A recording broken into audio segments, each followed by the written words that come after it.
Hola a todos, en este vídeo voy a mostrar cómo desbloquear sin contraseña Motorola Moto.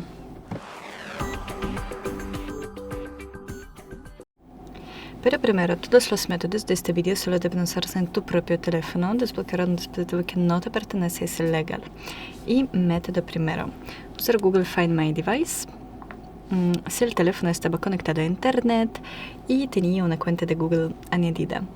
¿Y qué hacemos? Desde otro teléfono o computadora entra a Google Find My Device.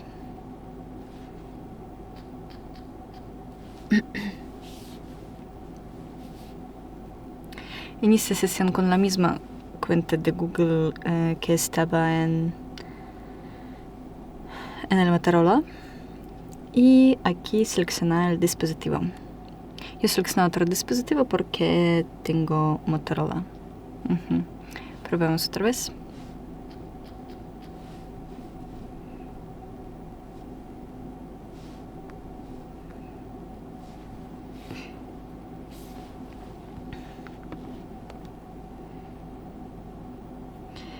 Y pulsa Factory Reset Device y todos los datos se eliminarán, pero el teléfono se desbloqueará y podrás configurarlo desde cero.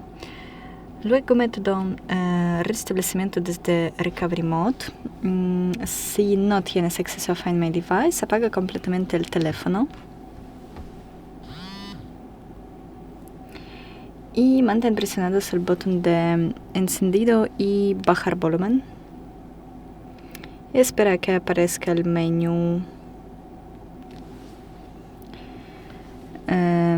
Este menú.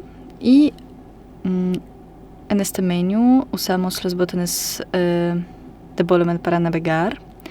Y aquí seleccionamos Recovery Mode y el botón de encendido para seleccionar.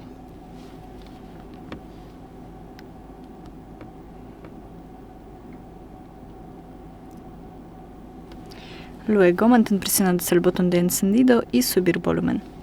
Y tenemos Recovery Mode. Usamos los botones de volumen para navegar y el botón de encendido para seleccionar. Y seleccionamos Five Data Factory Reset y Factory Data Reset.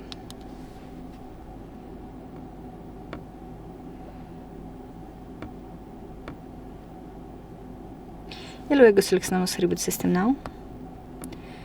Y después del restablecimiento el sistema pedirá la cuenta de Google anterior. Esto es la protección FRP. Sin ella el teléfono no se activará.